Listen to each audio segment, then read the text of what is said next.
Afedou vous propose cette semaine de découvrir le restaurant La Résidence au Val d'Ajol, une affaire familiale depuis 3 générations. Alors dans cet établissement on parle beaucoup terroir. D'ailleurs avant de passer en cuisine, nous avons rendez-vous avec le chef Cédric Bonjot sur les hauteurs ajolaises pour quelques emplettes à la ferme du Haut de Salmon où l'on fabrique du fromage.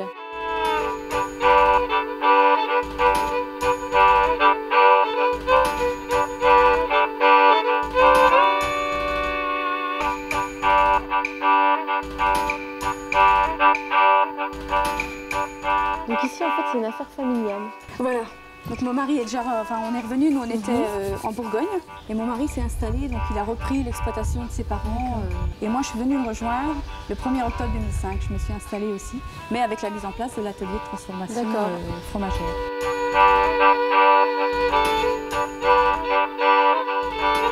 Là en fait il y a la totalité de votre production. Disons que là j'ai des étagères plus au fond aussi, donc là j'ai mes tomes que je mets en avant et dans le fond je mets mes minsters. D'accord. Bon ça après c'est moi qui m'organise. Donc c'est une cellule où un minimum de personnes rentrent. Oui, il n'y a que moi qui rentre à la cave. Ouais, on essaye de... pour l'hygiène on imagine et puis c'est aussi pour le c'est au niveau de conditionnement. l'ambiance parce qu'on a une certaine ambiance. J'ai eu du mal au début à avoir une ambiance de cave. C'est très dur à avoir une ambiance. Au niveau de la flore de surface. Il faut quoi pour qu'un fromage s'affine bien? Là, on a déjà des bonnes conditions parce qu'on maîtrise la température, l'hygrométrie, on a un hygromètre.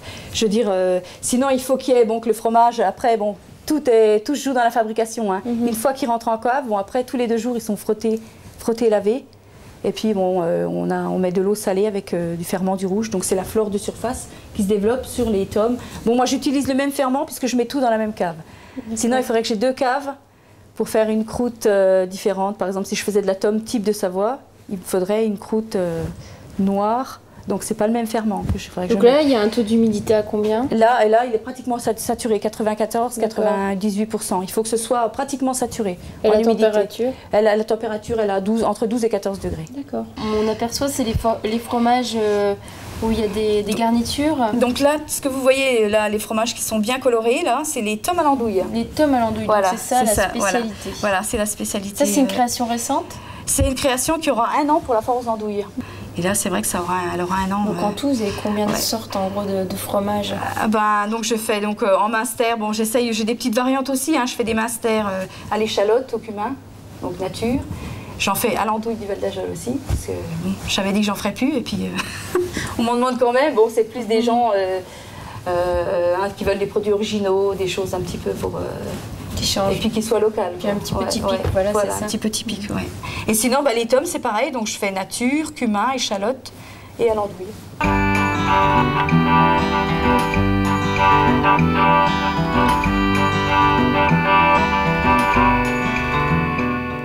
Voilà. Merci bien. Voilà. On va faire bon usage. Voilà.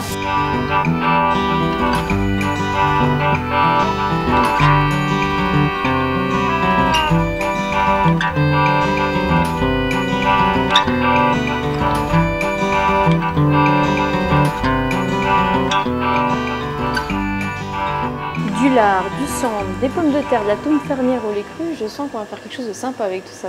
On va essayer de faire quelque chose de bien, de très saisonnier. On va utiliser la tome dans le style d'une petite raclette avec des pommes de terre, du lard, et puis ensuite on fera avec le cendre une petite sauce au pinot noir qui va amener un petit peu d'acidité, qui devra arrondir tout ça, ainsi que quelques pousses de salade et d'herbes pour donner un petit peu de fraîcheur au plat. On commence par quoi?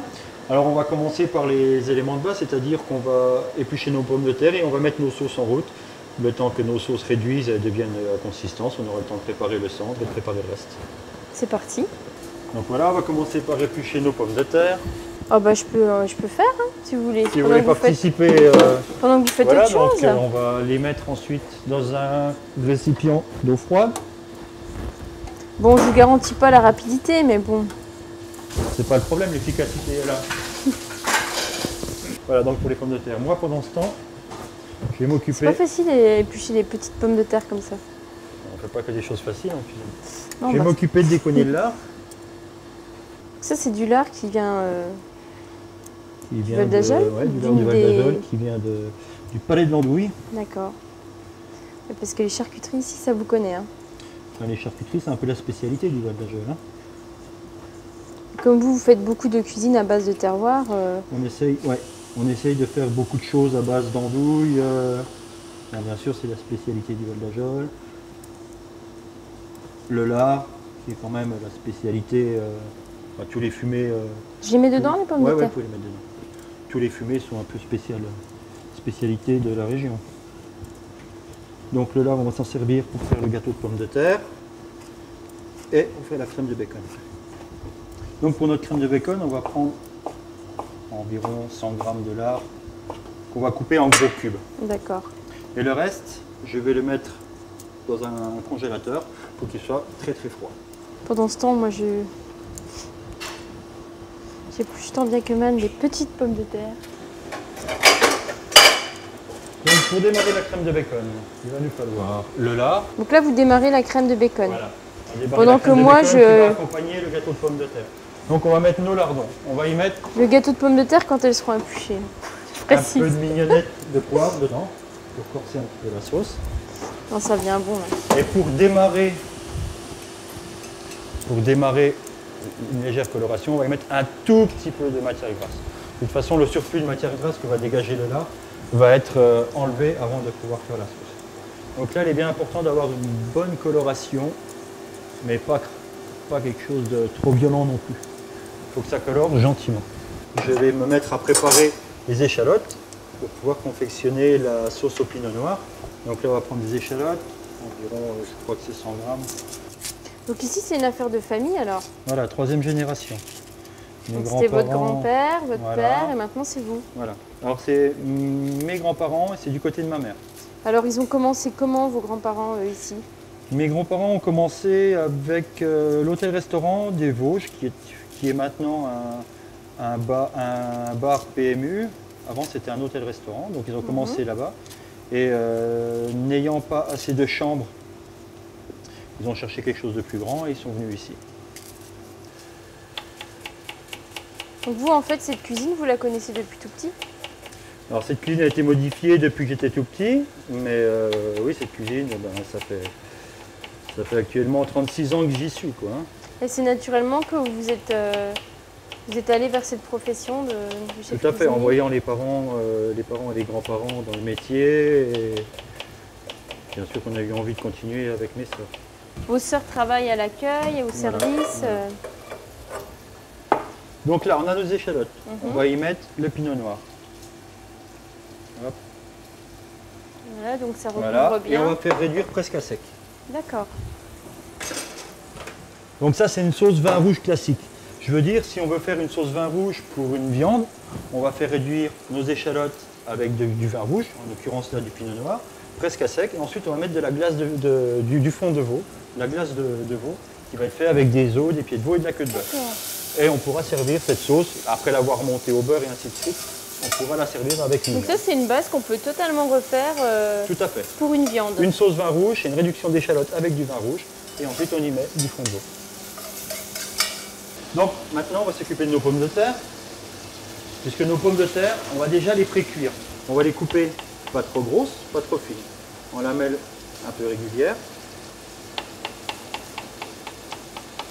Au-delà de l'envie de poursuivre, entre guillemets, l'aventure familiale, on sent que vous êtes quand même passionné par votre métier. Qu'est-ce qui vous plaît dans la cuisine? Alors, ce qui m'a déclenché l'envie de continuer dans cette cuisine un peu dite créative, un peu actuelle, c'est tout d'abord mes expériences professionnelles par le passé. Et notamment quand j'ai fait, pas mon apprentissage, mais je sortais de l'école hôtelière, et quand on sort de l'école hôtelière, on sait faire que ce qu'on a appris à l'école. Ensuite, j'ai passé 2 années chez M. Héguier, où là, j'ai tout découvert, j'ai découvert tout ce qui était le monde du travail réel, et la gastronomie et la cuisine créative.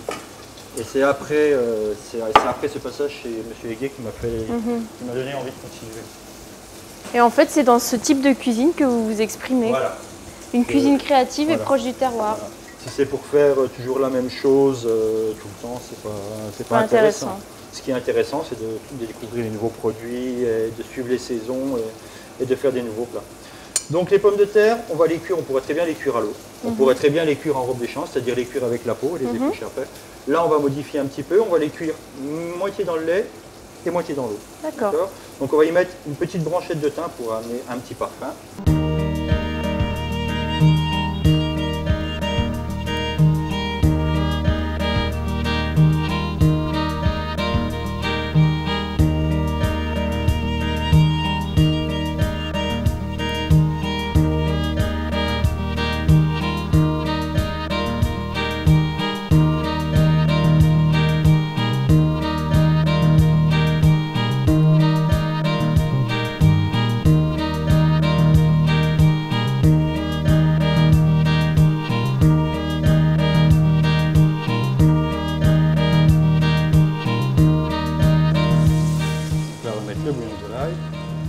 Et là, on va le concentrer un petit peu le bouillon de volaille en le faisant réduire. Donc là, on regarde bien notre vin rouge, il est déjà bien réduit. D'accord? Donc à ce moment-là, on va y mettre le fumet de poisson.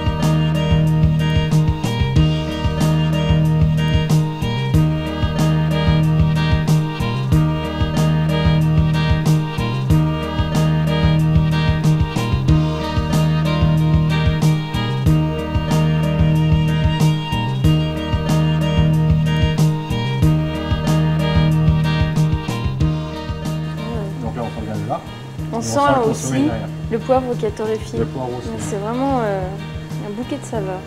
Allez, maintenant on va mettre à peu près un bon décilitre de crème. Et on va laisser réduire.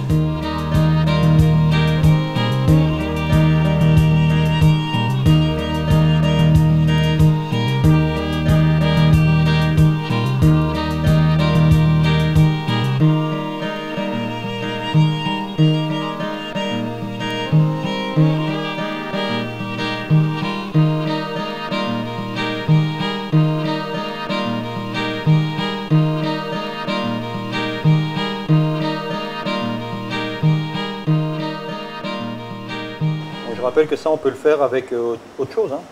On peut très bien le faire avec du jambon cru, pourquoi pas, avec de l'andouille, du gondoyau, ce qu'on veut. Donc là, on va y mettre une fine couche de pommes de terre. Voilà. Ensuite, on va mettre à l'intérieur notre tome, un petit bout là, un petit bout au bout. On va remettre des pommes de terre en appuyant sur notre tome. C'est vraiment le principe de la petite raclette. Voilà. Alors, ce qu'il ne faut pas faire, c'est mettre du fromage trop épais. Il ne faut pas qu'il y ait trop de fromage par rapport aux à la pomme de terre. Il ne faut pas qu'il y ait trop de pommes de terre pour concentre le fromage, mais il ne faut pas qu'il y ait trop de fromage par rapport à Toujours penser à équilibrer en fait. Hein. Et on va terminer par une couche supplémentaire de fromage. Voilà. Donc ça, c'est le petit bout de thym qu'on va ajouter. Mais on le place où? On va l'égrainer. D'accord. Ensuite, on va finir avec des pommes de terre. Donc on a fait dans des moules carrés, mais on peut faire dans des autres moules on si peut on n'a faire pas dans ça. Des moules ronds, hein. Dans des moules ronds ou alors dans des petits ramequins en pyrex, vous savez, les petits ramequins en pyrex. Tout simplement. C'est bon. Ensuite, on replie les deux bouts en premier. Voilà. Et ensuite, on va rabattre. Alors, si jamais, bon là on tombe à peu près pile, si jamais il nous restait encore trop de lard, il faudrait le couper avec des ciseaux pour pas qu'il y ait trop de lard.